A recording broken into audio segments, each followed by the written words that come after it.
Hey guys, this is a review of the GETFOO 58-piece toolkit, and the brand did send me a free one so I can create this video for you today. So I wanted to demonstrate exactly what you get with this toolkit. Now, first of all, you can see it comes in a plastic case. This case is a perfect size. You can store it pretty much anywhere in your garage or closet. Now, when you open it up, the one thing I noticed right off the bat is how high quality these tools are. You can see they're made out of a premium plastic material as far as the handles, and then solid metal here.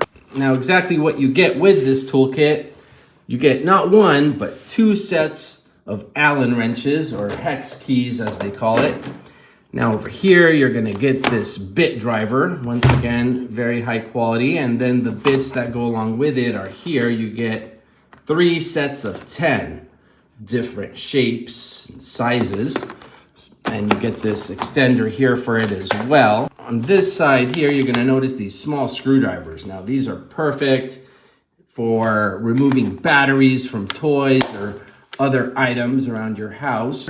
You're gonna get this utility knife. Now, you simply slide along here and you get a very sharp X-Acto type knife. The hammer is heavy and good quality material, a nice size, and you get a 3-meter or 12-foot measuring tape. A very unique and interesting pair of scissors are included. You can see the edges here, and you even get over here some extra scissoring ability. So overall, this is a small but very handy toolkit, high quality, and I would highly recommend this for anyone who wants a toolkit for little jobs around the house.